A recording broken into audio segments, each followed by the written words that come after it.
Oi, turma, tudo bom com vocês? Na aula de hoje a gente vai aprender sobre as principais revoltas que marcaram a nossa história. Vocês lembram que na aula passada a gente viu que o Brasil ele descobriu uma nova riqueza, né, que era o ouro. Isso porque eles estavam enfrentando uma crise devido ao açúcar e aí descobriram o ouro e começaram a explorar as minas de ouro aqui no Brasil. Só que isso gerou muitas revoltas e a gente vai entender por quê. Essas revoltas, elas são importantes para a nossa história, isso devido a alguns motivos. Algumas revoltas ficaram marcadas devido à violência em que aconteceram nelas, e algumas revoltas ficaram marcadas devido aos ideais de independência. Algumas pessoas estavam já revoltosos porque queria a independência do Brasil, queria que o Brasil não tivesse mais vínculo a Portugal. E eles conseguiram, alguns anos depois, a independência. Bom, a primeira revolta que a gente precisa conhecer é a revolta de Beckman, que aconteceu no Maranhão, no ano de 1684. Qual foi o motivo dessa revolta? Os colonos eles estavam insatisfeitos com a exploração do comércio. Existia uma companhia de comércio do Maranhão que comprava os produtos da região do Maranhão a baixo preço, revendia esses produtos a Portugal e vendia os produtos que vinham de Portugal por um alto preço. Então, isso já causou, né, um motivo de satisfação. Outro problema que causou a revolta era a falta de gente para trabalhar, era a falta de mão de obra.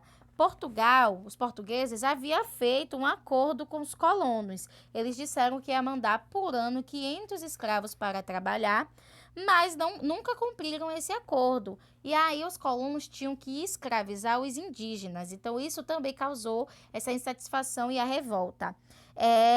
Porque a revolta tem o nome de revolta de Beckman? Porque Beckman era o líder dessa revolta, ele era um fazendeiro muito rico e respeitado na região, tá? Bom, essa revolta, ela teve uma grande violência, porque os colonos conseguiram acabar com a companhia, né, do comércio, porém o governo português sufocou a revolta e conseguiu prender os líderes. E esse Manuel Beckman, ele foi condenado à forca. A segunda revolta que a gente precisa conhecer é a Guerra dos Emboabas, que aconteceu em Minas Gerais no ano de 1708. Vocês vão observar que a maioria das revoltas aconteceram, né, em Minas Gerais, que era o foco, né, da exploração de ouro. Bom, a Guerra dos Emboabas aconteceu entre os paulistas e os emboabas. Quem eram os emboabas? Eram os forasteiros, gente, né, que vinha de fora. Os bandeirantes que descobriram o ouro em Minas Gerais, eles queriam que o ouro fosse só deles, né? Porque foram eles que acharam. Só que nesse caso, muitos colonos, quando souberam que em Minas Gerais tinha ouro, eles foram para lá querendo também, né, um pouco. Bom, com isso, foram formados dois grupos inimigos e eles enfrentaram combates muito violentos, né? O grupo foi dividido entre os paulistas, que era chefiado por Manuel Borba Gato, e os emboabas, que eram chefiados por Manuel Nunes Viana. Os emboabas, eles prepararam uma emboscada para os paulistas e conseguiram matar muitos paulistas. E aí os paulistas, então, tiveram que dividir a exploração das minas com os habitantes da região. Dessa forma, muitos paulistas saíram à procura de ouro em outros lugares. Outra guerra muito importante para a nossa história é a Guerra dos Mascates, que aconteceu em Pernambuco no ano de 1710. Em Pernambuco, depois da expulsão dos holandeses e depois da crise, né, que eles tiveram devido à venda de açúcar, haviam lançado a aristocracia rural da vila pernambucana de Olinda algumas dificuldades econômicas. Ainda que eles tiveram mantido o seu poder político, eles estavam enfrentando grandes dificuldades financeiras. Mesmo Recife se tornando o centro econômico de Pernambuco, o Recife ainda era submetido ao poder da aristocracia olindense. Então, eles queriam se tornar, né, independentes. A emancipação de Recife, por causa do seu enriquecimento pelo comércio e pelo empréstimo aos aristocratas, que eram bancados pelos comerciantes recifenses, que também eram chamados de mascates, gerou muita revolta, né? Então, como Recife conseguiu a independência e a emancipação, os olindenses ficaram revoltados. E esses olindenses eram chamados de mascates, então a revolta deles ficou denominada Guerra dos Mascates. O governo português, por meio do governador Félix José Machado, acabou esse conflito, pôs fim no conflito, dando a independência a Recife e ainda tornou Recife a capital de Pernambuco, ao invés de ser Olinda.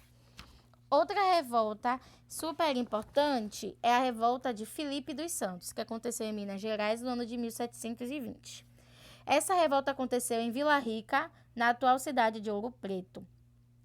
As autoridades portuguesas, elas proibiram que o ouro em pó ele fosse vendido, ele fosse circulado, né? O ouro ele só poderia ser negociado depois de ter sido fundido, selado e quintado nas casas de fundição. O que é ser quintado? É descontar um quinto do peso do ouro para o pagamento de impostos à coroa. Inclusive, a expressão quinto dos infernos, ela é muito comum na nossa cultura e ela surgiu devido a esse imposto chamado quinto, tá?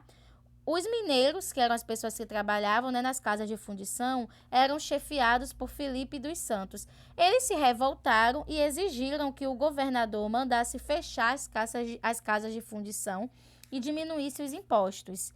E aí, nesse caso, o Conde Assumar, né, que era, no caso, Dom Pedro Miguel de Almeida, Portugal e Vasconcelos, ele não tinha condição de enfrentar essas pessoas que estavam revoltosas. Então, tentando ali acalmar, ele negociou algumas propostas, mas só para ganhar tempo. Assim que ele recebeu reforços de militares, ele aí reprimiu violentamente a revolta. Eles lutaram e aí o governo português queimou algumas casas e fez muitas prisões. E pegaram o líder, né, dessa revolta, que era Filipe dos Santos, condenaram à morte, enforcaram ele e esquartejaram o seu corpo. A Inconfidência Mineira aconteceu em Minas Gerais no ano de 1789. Aconteceu em Vila Rica também, atual Ouro Preto. Qual era o objetivo da Inconfidência Mineira? Era a independência da capitania, tá, de Minas Gerais. Algumas pessoas achavam que era preciso acabar de uma vez por toda a exploração portuguesa e que seria melhor ter um governo próprio, que não obedecesse às ordens de Portugal. Eles estavam cansados, né, de obedecer ordens da coroa portuguesa. Então, eles se reuniram em segredo para elaborar um plano e libertar Minas Gerais do domínio dos portugueses e estabelecer uma república nesse lugar. No caso, ter aí já nesse caso um regime de república, um governo de república. Os inconfidentes eram pessoas ricas e eram pessoas inteligentes, instruídas, mas havia entre esses inconfidentes pessoas que não tinham muitas posses. Entre eles, uma pessoa que a gente conhece, né, que era o Joaquim José da Silva Xavier, que a gente conhece como Tiradentes. Ele era um dos inconfidentes, né, que fez parte da revolta da Inconfidência Mineira. Joaquim Silvério dos Reis, que também era um componente desse grupo, traiu os seus companheiros e denunciou os companheiros e o plano, né, ao governador de Minas Gerais, que na época era Visconde de Barbacena. A derrama, gente, a cobrança dos impostos que estão atrasados, foi suspensa. Os inconfidentes que estavam planejando a independência de Minas Gerais foram presos. E Tiradentes, que era o chefe desse movimento, ele foi condenado à morte no dia 21 de abril de 1792. Então, ele foi enforcado e esquartejado. As partes do corpo dele que foram esquartejadas foram colocadas em postes ao longo do caminho do Rio de Janeiro para as minas, né, em Vila Rica, para que as pessoas vissem aquele corpo em exposição e não fizessem mais nenhum tipo de revolta, não se movimentassem mais contra os portugueses. No livro de vocês tem a atual bandeira de Minas Gerais e ela é baseada na bandeira que seria adotada pelos os inconfidentes mineiros, né? E nesse caso essa bandeira ela carrega o lema dos inconfidentes, que significa em latim liberdade ainda que tardia. Temos também a Conjuração Baiana ou Revolta dos Alfaiates, que aconteceu na Bahia no ano de 1798. Bom, essa revolta ela é considerada a mais social das revoluções ao período colonial. Isso por quê? Porque as pessoas que participaram dessa revolta eram homens livres e pobres. A Conjuração Baiana surgiu, ela aconteceu depois da insatisfação dos habitantes da antiga capital do Brasil, após sua transferência para o Rio de Janeiro em 1763, aliado à forte tributação exercida pela metrópole. Influenciados pela Revolução Americana e Francesa, além da rebelião escrava que havia acontecido na ilha de São Domingos, atual Haiti, começaram a surgir panfletos nas ruas de Salvador que pregavam alguns critérios essenciais à Revolução.